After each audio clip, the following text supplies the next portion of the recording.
Hi guys, this is Tony Mitra and this is 14th of July and this is an update for the Tax Revolt group. It has been already circulated by an email to the participants and here is a general update for everybody. 4 or 5 items to be declared today. Very briefly, number 1 is about Unifythepeople.ca and Darcy Baldwin.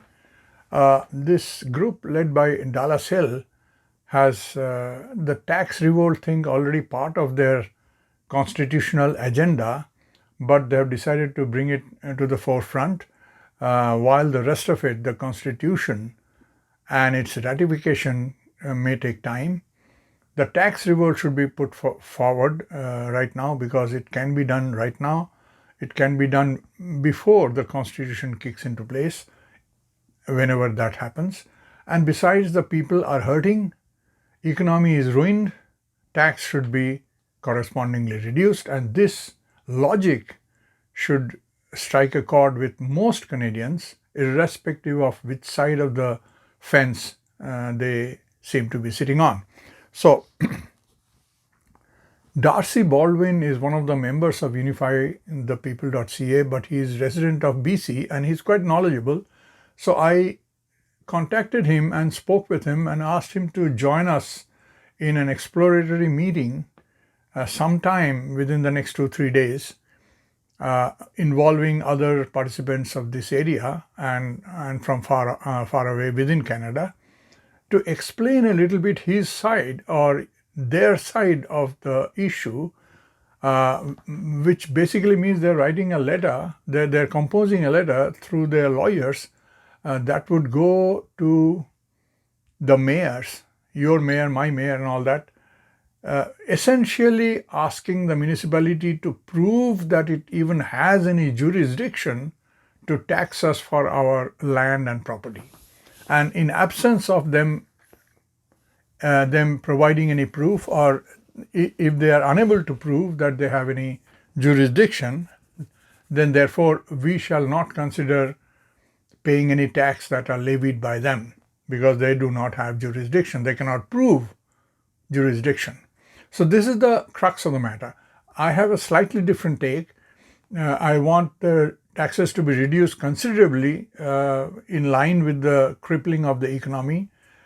That's one. And second, also to engage them into a discussion that in order for us to agree to pay anything to them, they have to, in essence, represent our interest, which is to demand that Canada either proves that COVID-19 exists and all these measures are scientifically necessary, and while proving, they have to conduct a transparent investigation of this situation and bring out all the scientists they have been muzzling, those scientists and experts that do not agree with the government's measures.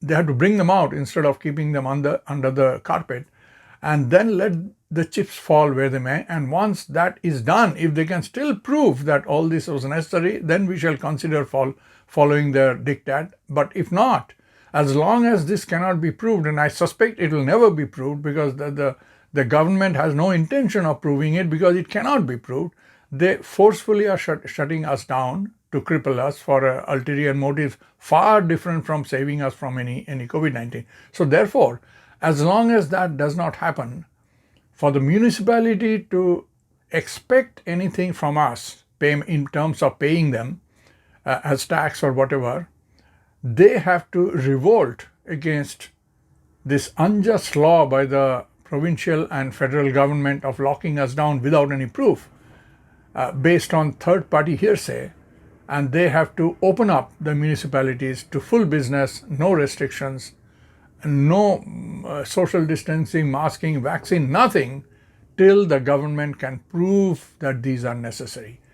This is the carrot that I wish to dangle in front of the municipalities by the people, and so the goal is slightly different from Unifythepeople.ca, who thinks that we should not pay any tax at all, and I agree. If legally we should not pay, we should not pay. But in the meantime, we have a problem of our democracy being subverted, and when that no tax thing comes about with a new constitution, who knows? But we have the problem in our front right now. Our democracy is slipping away day by day. So therefore, we should launch the tax revolt right away to get it in an effort to get the municipalities to turn around and fight on our side against provincial and federal government, and that should be grassroots effort across Canada. So these are the slight differences, and we are working to incorporate both. Yes, we should not be paying tax down the line, but right now, yes, we should challenge the municipality and in a way that gets them to move over to our side rather than stay on the side of the oppressing government. Okay, that's number one. Number two, Miranda and the Canadian Revolution Group, they are still parked outside of Parliament building in Ottawa, looking for a showdown with the government and demanding that the Trudeau should step down. Miranda is the spokesperson for that group, the Canadian Revolution, and she contacted me. She seems very interested, first of all, to join hands with the Unifythepeople.ca in a broader front, and secondly, to also bring up the tax revolt up on their agenda. And they would like to also me to join their group meetings and also invite Darcy and others and all that. So it's all the situation in a state of flux is shifting around quickly. I am not envisaging everybody to join Miranda, but we can discuss in the Zoom meeting. We don't want the meeting to be hijacked by one group, for instance, talking about why we should all park ourselves outside the Parliament to demand. I mean, this is practical for some, not practical for others. Tax revolt is across the nation has a broad mass appeal.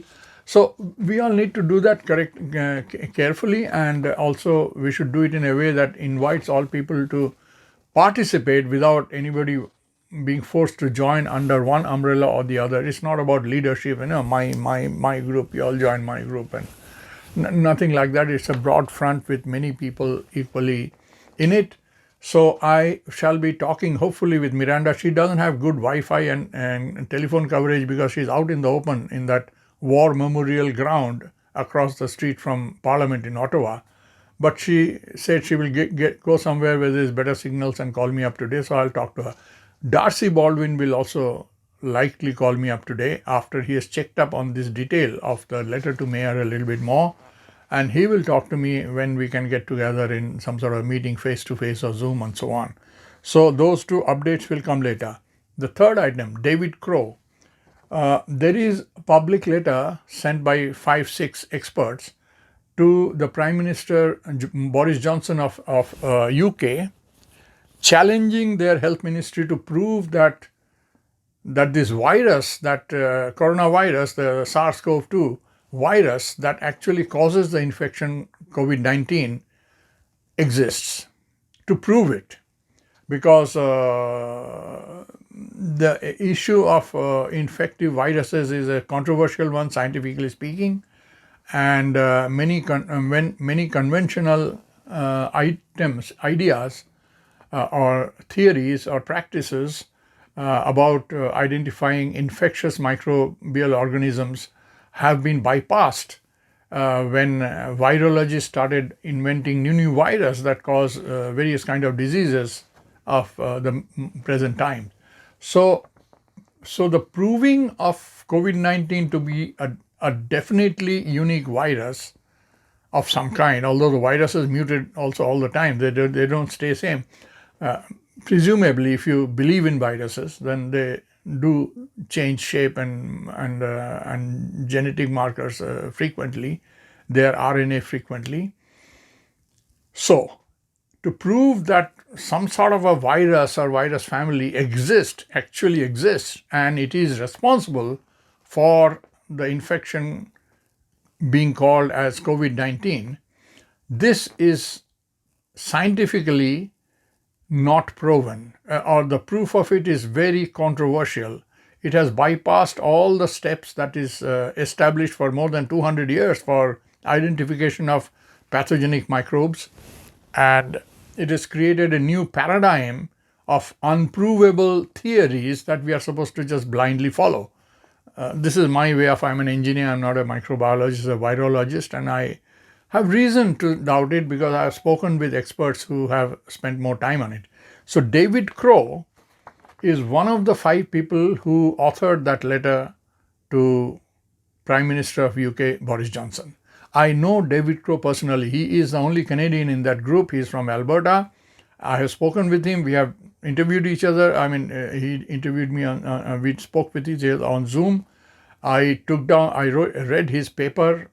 He has published a paper about questioning about all this myth about virus infections. It's up there with references, and I made a video, 6-minute video, questioning the science of COVID-19, based largely on the wisdom of David Crowe and his published paper. And that's the only video out of the near 500 videos on YouTube from me. That's the only one that YouTube took down. A copy of that was the only one that Vimeo took down. So I got mad at them and I closed my account with Vimeo, and my account with YouTube is anyway free. It's not paid account. And I uploaded the video one more time on BitChute, and it is there. And I shared that one on MeWe and also on Facebook. So now David Crowe is one person I'm thinking of writing, asking him that perhaps the 2 of us and some others in Canada could join hands and write a letter to Health Canada asking the same thing: prove that COVID-19 actually exists, or COVID-19 infection based on a particular virus is provably correct. And if you cannot prove, then we assume that you have locked and ruined Canada on third-party unprovable hearsay. We should write that. I'm going to ask David Crowe if he will join me, because he knows about the subject more than I do. And that's the next item on my agenda. And once we write that letter, if we can write that letter, whether David Crowe joins me or not, then we can use that letter also as an item to bolster our claim with the municipality that you need, if you want us to help you with taxes, you need to join us, because this is the thing. They don't want to prove. I know that they refuse to investigate coronavirus independently. That's another topic. I have proof of that. I wrote to every member of parliament to support my petition, demanding that the Parliament of Canada investigates independently the COVID-19 threat, and whether it's really a serious threat, whether it's a real threat and all that. And every member of parliament refused to support my petition, and without support of any MP, that petition to the parliament does not get accepted. So I know that Canada does not want to do any independent test. So these are the documents that becomes a body of proof that we are being arbitrarily ruined just to satisfy third-party faceless overlords that want to take control of the entire planet for whatever reason. So that was one item. I am still looking for somebody to please consider making a group for the tax revolt. I don't want to make another. I have made a few on Facebook, and it's a long story, but if somebody wants to make a group for a start on Facebook, and then we can try to wean them away from Facebook and establish a parallel one on MeWe or some other platform which does not restrict or censor or spy on us. It is time we started taking important material away from Facebook, and it's been very hard for me to convince people. I have an account on MeWe, but my post there doesn't get much traction. There's only 1 or 2 comments that come up because most of the people are still hooked on Facebook and they will not leave. So anyway, for a start, we should make a group. I don't want to make it because, again, I am fighting shy of trying to grab the limelight and say, I'm making another group, you guys join me under my leadership. No, this is not about under my leadership. This is not about me. This is about Canada. And I would like to make a platform where everybody joins in together. Nobody is under anybody else. It's hard as it seems. I need to try. So therefore, I would like somebody else to make the group. and hopefully maintaining it. I know it needs a lot of diligence and to remove unnecessary postings that don't help. I mean, a lot of people share a lot of things and preach to the choir why COVID-19 is bad, why this guy, all these proofs. We don't need that proof. We already believe COVID-19 is suspect and it doesn't need so much of restrictions. We already believe it. So if you put 25 posts on that, the important ones get lost in the bottom. So therefore, we have to have a group which with the admin or the creator is very diligent in not allowing such posts to be posted and only post relevant things that people need to know, like what we are trying to do on the ground. Distinguish the difference between the two. A sharing message is to pass information why this lockdown and all is not necessary. Why? We already know this is not necessary. We don't need 25,000 more videos to convince ourselves. These should be shared with people who do not believe COVID-19 is a hoax or something. By all means do that. But in this private group, we need to keep focus on what we need to do on the ground, not sharing material on the social media. That's not the end in itself. That's only the first step. We need to see what to do on the ground to confront our government, starting from municipality upward, to wrench our freedom back. And those are the items on the ground, what we need to do, that needs to take the precedence and that need to stay without being buried under an avalanche of shared information that we already more or less agree. I don't need to read 25 different people saying the same thing in 25 different videos. I don't have the time for it. I already believe most of the things that are being said, that we are being arbitrarily subjugated to bullshit and our freedom is taken away. I don't need to see any more of that. I don't. And I get frustrated when important things get buried. So that's why whoever makes the group needs to have that diligence and needs to have that time and perseverance to keep it simple, keep it straight, and not allow unnecessary sharing of information. They can share it somewhere else, not in this group. This group is about tax revolt and tax revolt only, and how to join hands with others to make it happen, not talk about it and share information about how to make it happen on the ground. This is the purpose. I wish somebody would diligent enough will take it up and the effort continues, and that's the reason I don't want to create it. It's not about, I don't want any feather on my cap, and so this is one way of trying to say that people join with everybody is equal. There is no big heroes and big leaders and small fellows and nothing like that. Everybody individually should protest to the municipality. There is no leader, there is no group. This mass appeal. There are 37 million Canadians, maybe 20 million adults, I don't know. So even if 10 million do that, that is fantastic. The government will immediately start dancing on its head, So that's it for now. I had attached some documents, some long chain of correspondence between me and the municipality of Delta. I included that in the group email that we sent around. I don't want to share it here. And I also included the letter written to Boris Johnson, a copy of that which is going around. And that's it. That's the end of my talks today. Folks, I will keep you posted as and when things come up.